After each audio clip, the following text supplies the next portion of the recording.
Bonjour à tous.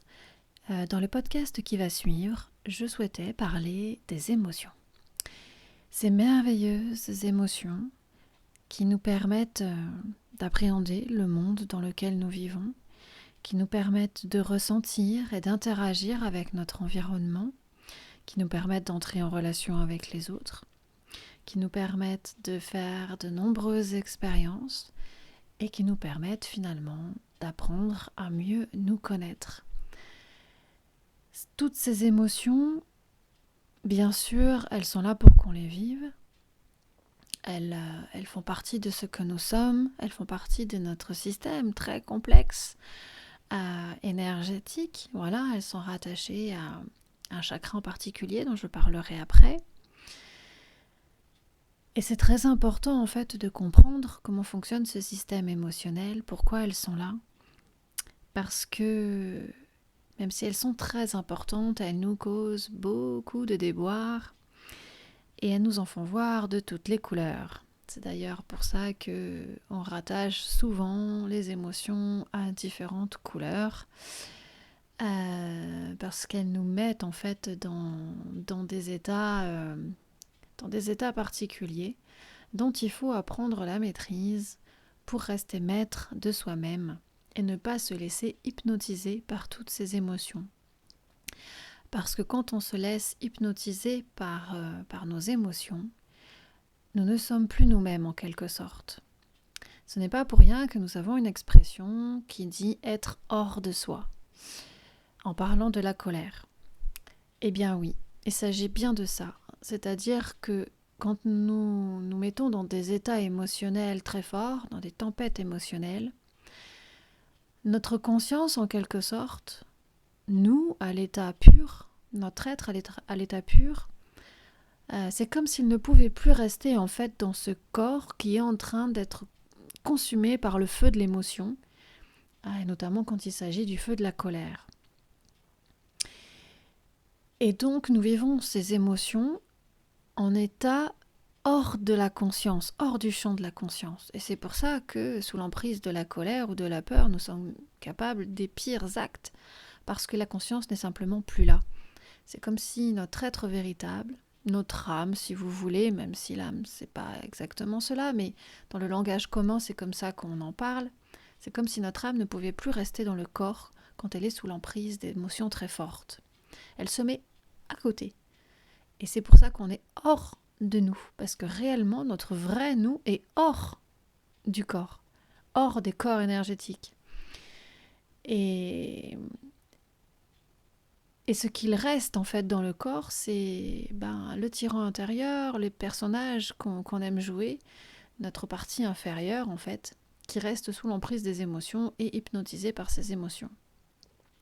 Donc vous comprenez bien que apprendre la maîtrise de soi au travers de la compréhension de ce que sont les émotions, c'est la voie vers l'équilibre, la voie vers la paix intérieure. Et c'est tout ce que je vous souhaite. Donc je vous souhaite une bonne écoute du podcast qui va suivre, en espérant que ça vous apporte des clés de compréhension et une meilleure connaissance de vous-même.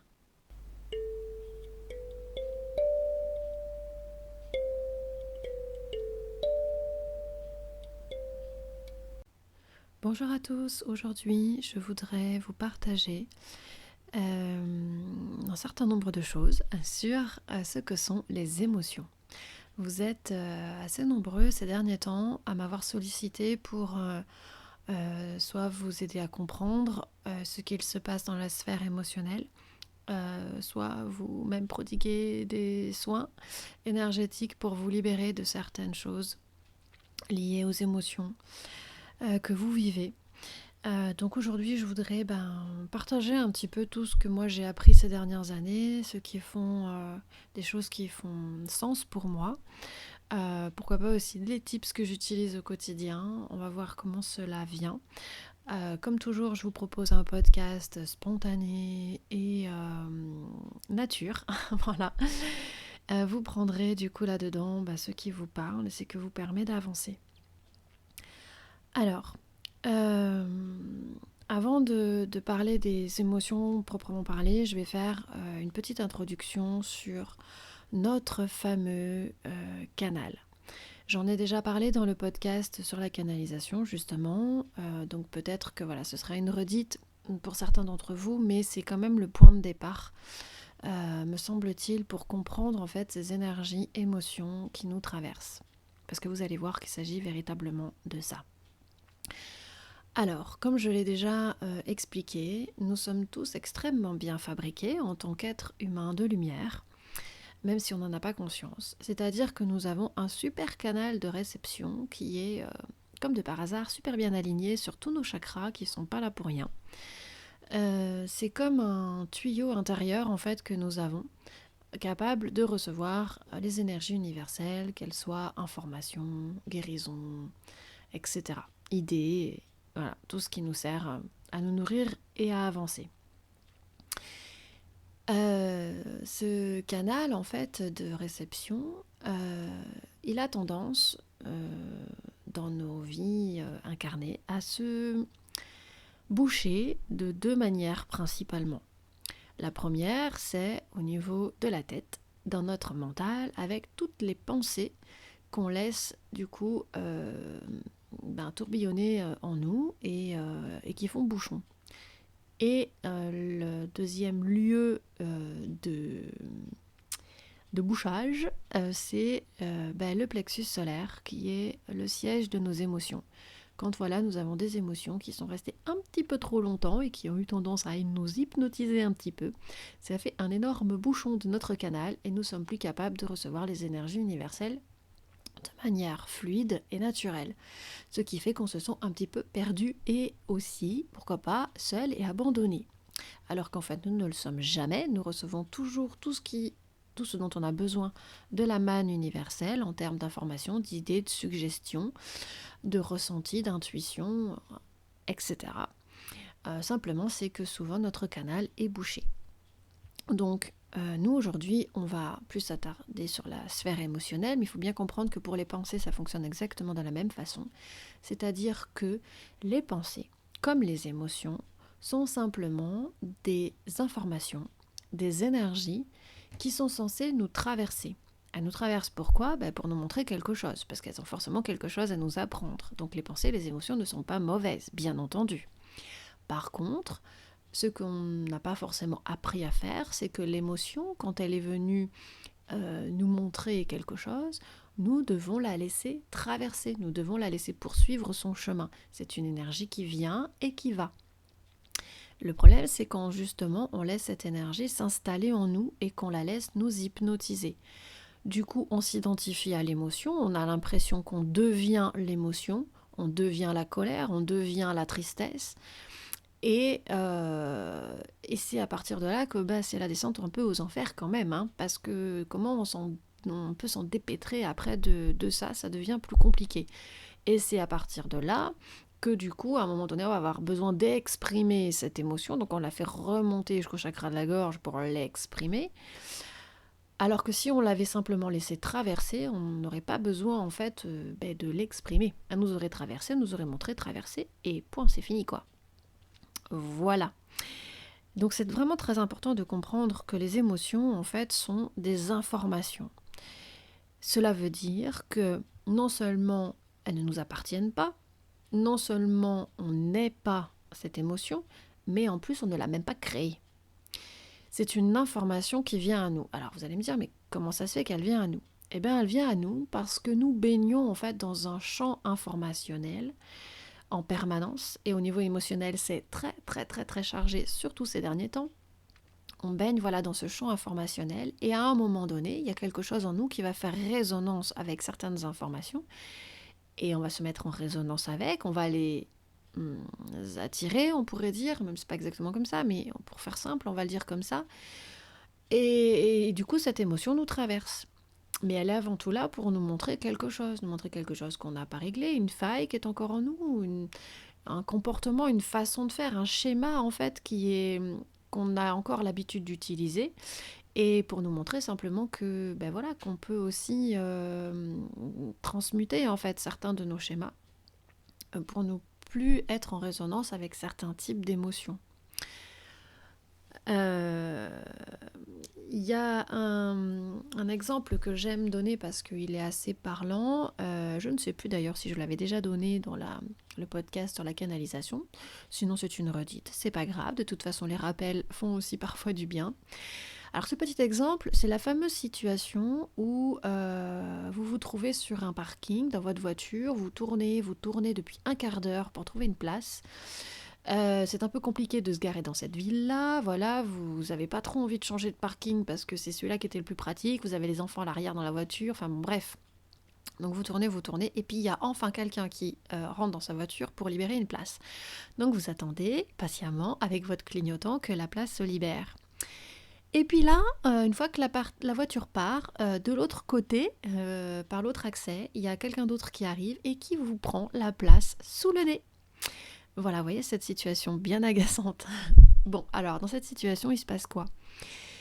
Les pensées, c'est purée, mais celui-là, il s'en fait pas quoi. Voilà, puis il y a peut-être même des jolis petits noms d'oiseaux qui vont vous traverser la tête. Et au niveau des émotions, vous sentez une petite colère qui va gentiment venir à vous traverser. Alors elle est là en vous, cette colère. Là, il y a deux scénarios possibles. Soit vous n'avez aucune idée de ce que c'est qu'une pensée et une émotion colère, et vous avez l'impression que vous êtes cette colère, qu'elle est légitime, elle est là, cette personne-là vous a piqué la place, ça fait un quart d'heure que vous attendez, elle avait vu que vous aviez votre clignotant, donc elle a fait exprès de vous piquer la place, donc vous pensez que votre état est légitime. C'est-à-dire que vous commencez à vous identifier à cette colère. Et là, vous la laissez vous hypnotiser. Bon, probablement qu'à ce moment-là, vous allez sortir de votre voiture en rage, vous allez pester sur la personne en lui disant que c'est pas normal, que vous attendez depuis un quart d'heure avec vos enfants et que c'est pas normal qu'elle vous prenne la place, en espérant probablement que la personne va déménager sa voiture et vous laisser la place. Sauf qu'il y a très peu de chances que cela se passe comme ça, parce que si la personne vous a piqué la place, c'est qu'elle n'avait pas conscience en fait de vos besoins. Donc il y a peu de chances qu'elle vous donne la place. Donc en gros, votre emportement ne servira à rien. Mais par contre, vous allez continuer votre journée bien tourmentée, parce que cette émotion-là, elle est toujours en vous, que vous allez, elle vous hypnotise, et vous n'allez pas être bien tout le reste de la journée. On dit souvent d'ailleurs de la colère que finalement, la colère, être en colère, c'est se faire du mal à soi-même pour un mal que quelqu'un d'autre a commis.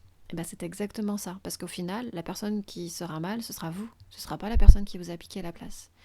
Il faut bien comprendre que les émotions, quand on les laisse gangréner à l'intérieur de soi, c'est vraiment ça, on se fait du mal en fait avec ces émotions-là. Alors le deuxième scénario dans cette situation, c'est quoi ?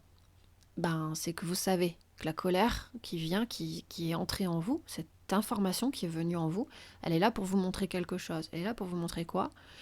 Elle est là pour vous montrer que peut-être, effectivement, vous avez encore quelque chose à régler avec l'injustice, que vous sentez cette situation profondément injuste, et peut-être qu'il y aura encore quelque chose à guérir de ce côté-là. Bon, ok, d'accord, vous irez voir. Mais en attendant cette émotion-là, vous savez que c'est une information qui doit traverser. Alors vous posez votre intention de laisser traverser l'information. Ok, elle est venue, vous avez vu, mais elle n'a rien à faire ici. Elle ne doit pas rester en vous. Donc vous la laissez traverser, ainsi que votre pensée désagréable que vous avez eue vis-à-vis de cette personne. Il faut bien comprendre aussi que les pensées qu'on a vis-à-vis des autres, les pensées de jugement, les pensées de dépréciation et de critique vis-à-vis des autres, sont des énergies qu'on leur envoie en fait et qui les polluent. On se pollue soi et l'autre. Donc tout ça n'a rien à faire ici. On conscientise dans l'instant du coup que les pensées et les émotions doivent traverser et on pose cette intention vraiment. Là, je vous invite à aller écouter le podcast sur qu'est-ce que c'est poser une intention.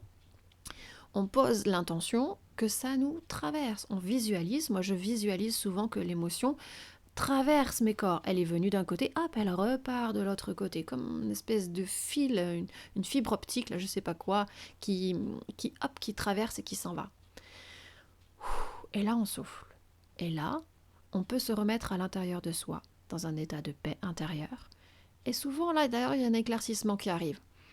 Là, dans cette situation-là, ça pourrait être, ouais, cette personne-là, en fait, qui m'a piqué la place alors qu'elle a très bien vu que je l'attendais, c'est un bébé conscience. C'est-à-dire qu'elle est tellement pas encore évoluée dans son chemin de conscience, et c'est pas du tout un jugement de valeur, c'est simplement que peut-être elle a fait beaucoup moins de vie en incarnation que vous, et qu'elle a besoin de beaucoup d'autres vies encore pour développer sa conscience. Mais en attendant, c'est juste un bébé, c'est juste un enfant. Un enfant qui doit avoir très peur de quelque chose aussi, et qui n'a juste pas conscience en fait de vos besoins à vous. Et c'est pour ça qu'il vous a pas pris en compte. Voilà. Et est-ce qu'on a l'habitude de blâmer un enfant parce qu'il n'a pas conscience de quelque chose? Non. On l'accepte tel qu'il est, on lui envoie plein d'amour et on lui souhaite une jolie évolution. Quand on est dans cet état-là de paix intérieure et de gratitude de ce qui se présente, automatiquement, votre canal, il est débouché. Vous avez laissé traverser la pensée, vous avez laissé traverser l'émotion, votre canal de réception, il est grand ouvert. Donc, les guides, votre vous supérieur, la manne de l'univers va vous envoyer la solution. Et là, vous allez entendre au plus profond de vous, dans votre canal bien débouché, rends-toi dans la rue machin là-bas. La rue machin, ouais. Ok, d'accord, j'y vais. Et en 3 minutes, vous avez une place, parce que dans la rue machin, il y avait une place pour vous. Voilà.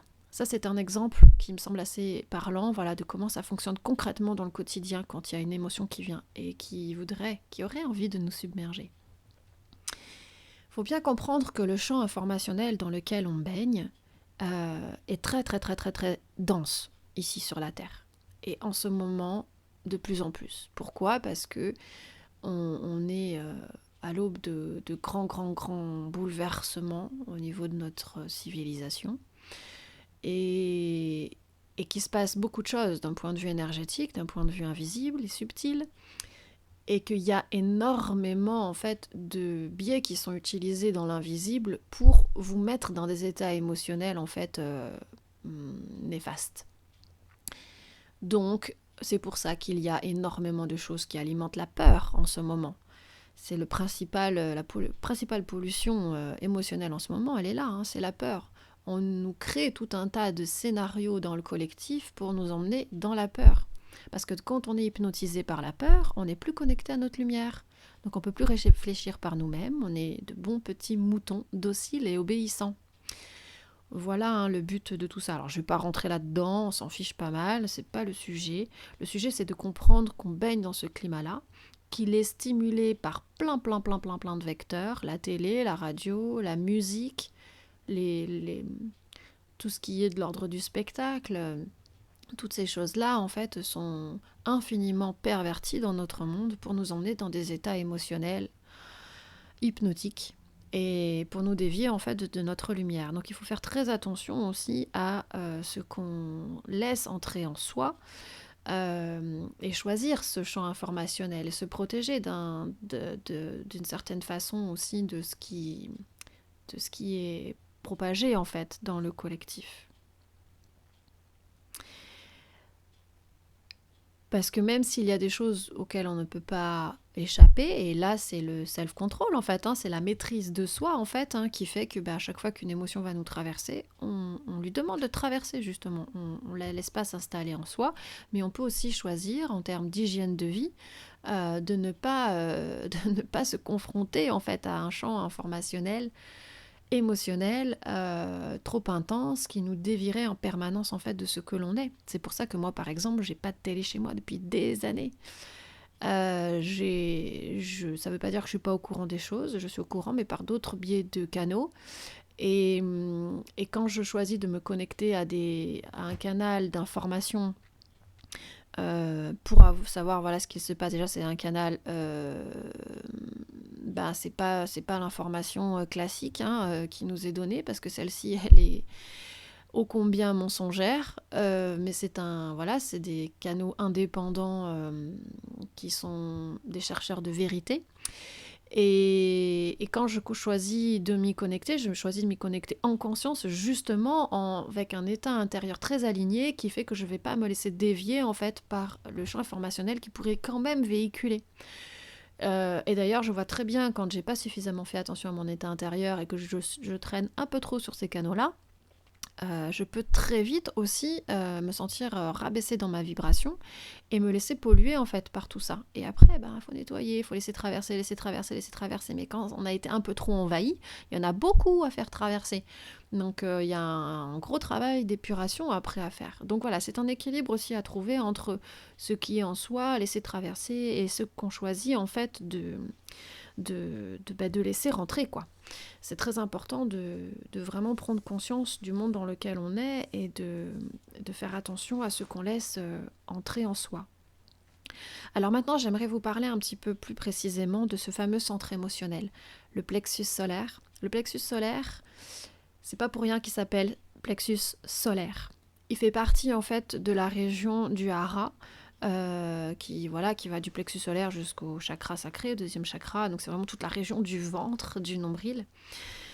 Cette région-là, c'est vraiment notre région solaire, vraiment. Le troisième chakra, d'ailleurs le plexus solaire, sa traduction du sanskrit, c'est la cité des joyaux. C'est-à-dire que c'est vraiment là qu'on a notre joyau intérieur, qu'on a notre lumière intérieure. C'est donc pour ça qu'il s'appelle le plexus solaire. Parce que c'est une région, en fait, un chakra, qui est en connexion directe avec le soleil central de notre univers. Alors je ne vais pas rentrer dans les détails de ce que c'est que le soleil central. Je pense que ça fait sens en vous comme ça doit faire sens.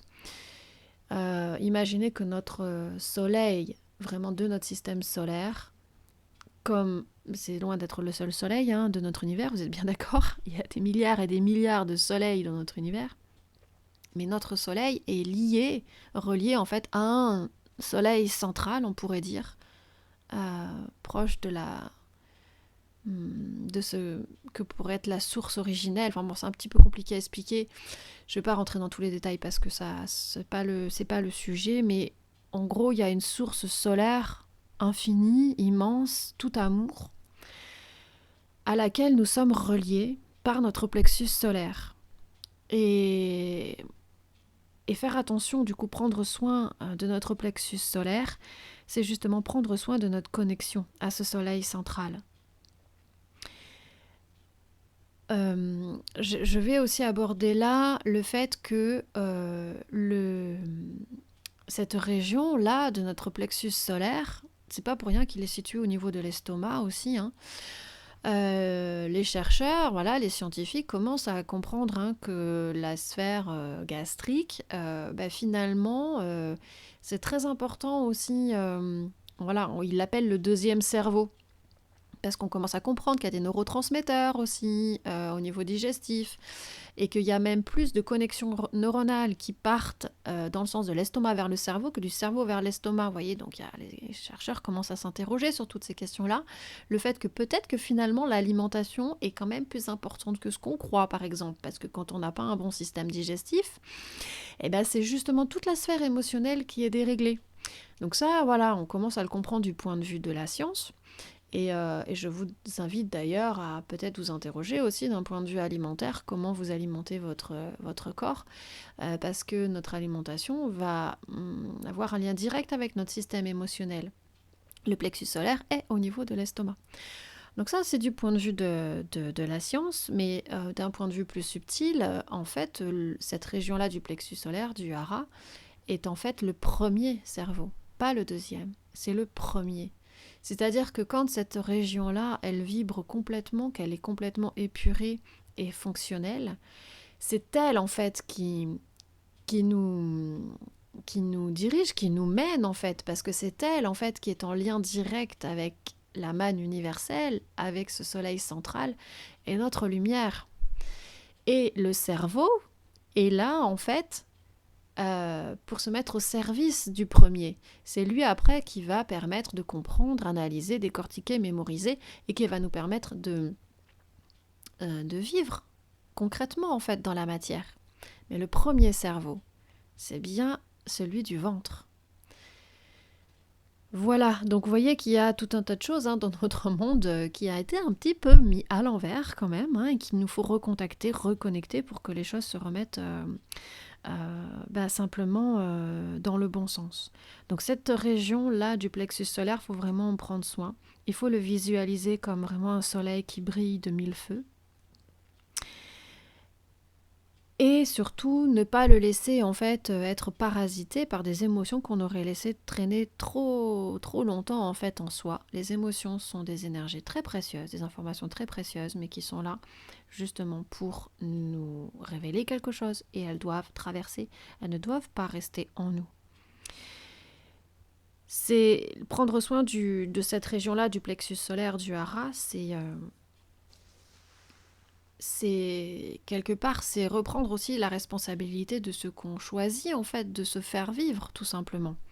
On peut vraiment décider de son état, à la fois, comme je le disais, en choisissant ce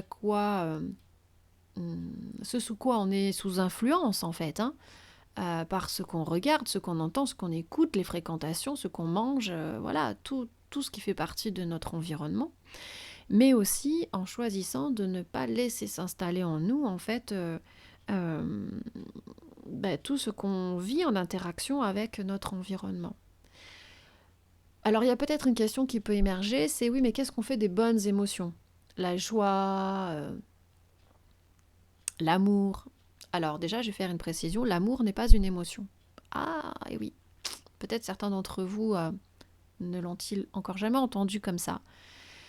Mais l'amour n'est pas une émotion, ce n'est pas un sentiment. L'amour, c'est l'énergie créatrice, universelle. Quand on dit Dieu est amour, c'est réellement ça. C'est-à-dire que l'amour, c'est l'énergie du divin, c'est l'énergie de l'univers, c'est l'énergie qui crée. Donc, ça n'a rien à voir en fait avec une émotion et un sentiment. Et ô combien, bien sûr, c'est important de connecter en soi, parce que l'amour est déjà en soi, en fait, il n'y a aucunement besoin de le chercher à l'intérieur, mais de connecter en soi de plus en plus cette énergie amour et d'être dans la loi amour, c'est la loi de l'un, la loi de l'unité. C'est sous cette loi-là qui est bien complexe, bien sûr, mais c'est sous cette loi-là qu'on est tous frères, en fait. La fraternité, elle est sous cette loi-là, la loi de l'un, la loi de l'amour. Donc, déjà, on écarte cette question-là. Ensuite, il y a tout ce qu'on pourrait appeler les bonnes émotions. Il faut bien comprendre que quand on monte en fait dans les émotions positives, quand on est vraiment dans de la joie mais qui devient de l'exaltation, par exemple de l'euphorie, euh, c'est important aussi de faire traverser ces émotions-là. C'est important de les vivre, de les accueillir, comme les autres. C'est-à-dire qu'une information, il ne faut pas la rejeter, il ne faut pas la nier. Il ne faut pas dire « Oh non, je sens que je commence à être en colère. » Non, non, non, non, non, non, non. Si ça vient à vous, ça vient à vous. C'est ce qu'on appelle l'accueil des émotions. Mais par contre, une émotion ne doit pas forcément se vivre à fond. Parce que là, on s'embarque en fait dans des états où on n'est plus aligné en soi. Et c'est pareil pour les émotions positives, parce que quand vous embarquez à fond en fait dans des moments je dirais pas dans l'exaltation, c'est encore autre chose, mais dans des états euphoriques par exemple, il faut bien comprendre qu'à un moment donné, vous allez redescendre. Et que comme tout est équilibre, si vous êtes monté très haut dans certaines émotions dites positives, vous allez redescendre à un moment donné très bas dans des émotions dites négatives. Je dis bien dites parce que c'est aussi la façon de voir en positif ou en négatif, c'est finalement qu'une vue de l'esprit, parce que finalement, c'est cette histoire de positif et négatif, en fait, c'est comment nous, on perçoit les choses. Enfin bon, bref, ça c'est aussi un autre sujet. Toujours est-il que, voilà, quand vous vivez des émotions qui vous semblent positives à fond, à un moment donné, il faudra en sortir et comme tout est équilibre, il faudra vivre aussi son contraire pour retrouver l'état d'équilibre. Donc c'est pas forcément bon non plus. Par contre, il existe en soi un état qu'on appelle la paix intérieure. Et l'état de paix, c'est un état neutre au niveau émotionnel, mais c'est cet état-là qui est exaltant justement, qui est tout émerveillement, qui est tout amour. Parce que c'est cet état de paix intérieure, quand on est vraiment posé, aligné en soi, et qu'on est dépollué en fait de toute énergie qui peut nous traverser, c'est cet état-là qui amène une clairvoyance déjà, c'est-à-dire qu'on voit clair, on est clair en soi et on contacte en soi en fait tout ce qu'il y a de plus merveilleux dans notre univers. Mais ça n'a rien à voir avec l'état émotionnel, c'est un état naturel en fait de paix intérieure. Donc oui, les émotions nous dévient en fait de cette paix intérieure, qu'elle soit bonne ou mauvaise. Et finalement, il n'y a pas de bonne ou mauvaise émotion, il n'y a que ce qu'on choisit en fait de laisser traîner en soi et qui va provoquer un état d'hypnose. Donc le tout, c'est vraiment de ne pas se laisser hypnotiser par les informations et les énergies qui nous traversent et qui ne sont pas nous. Votre paix intérieure, elle est vous, elle est votre sanctuaire, elle est votre temple à l'intérieur de vous. Là, vous pouvez vous réfugier à tout moment. Il me reste maintenant à aborder l'histoire de la sensibilité, l'hypersensibilité, et quand on ressent beaucoup d'émotions, et notamment quand on sait qu'on ressent des émotions qui ne sont pas nous, qui sont peut-être les émotions que les autres ont ressenties. Eh bien, c'est à peu près le même processus, c'est-à-dire que notre capacité à percevoir ce qu'il se passe chez l'autre et l'émotion qui est entrée chez l'autre, si on le connecte, en fait, forcément, cette information-là, va venir en nous aussi. Et c'est comme ça, en fait, qu'on peut éprouver ce que ressent l'autre. Alors, c'est très important, en fait, de développer l'empathie. L'empathie, c'est vraiment la capacité à comprendre ce que vit l'autre. Et une société fraternelle, un monde fraternel, donc sous la loi de l'un, sous la loi de l'amour, ne peut être qu'un monde empathique. Parce qu'on ne peut pas être lié aux autres si on fait fi de ce que les autres ressentent. Donc c'est une capacité tout à fait normale et humaine que nous sommes tous en train de reconnecter et développer, l'empathie. Par contre, être empathique, reconnaître ce que vit l'autre, l'accepter tel qu'il est et oui, juste prendre conscience en fait de ce que l'autre vit, ça ne veut pas dire s'infliger de le vivre aussi. C'est-à-dire que si on capte une information émotion qui est entrée chez l'autre, la tristesse par exemple, on voit, on ressent que l'autre est triste.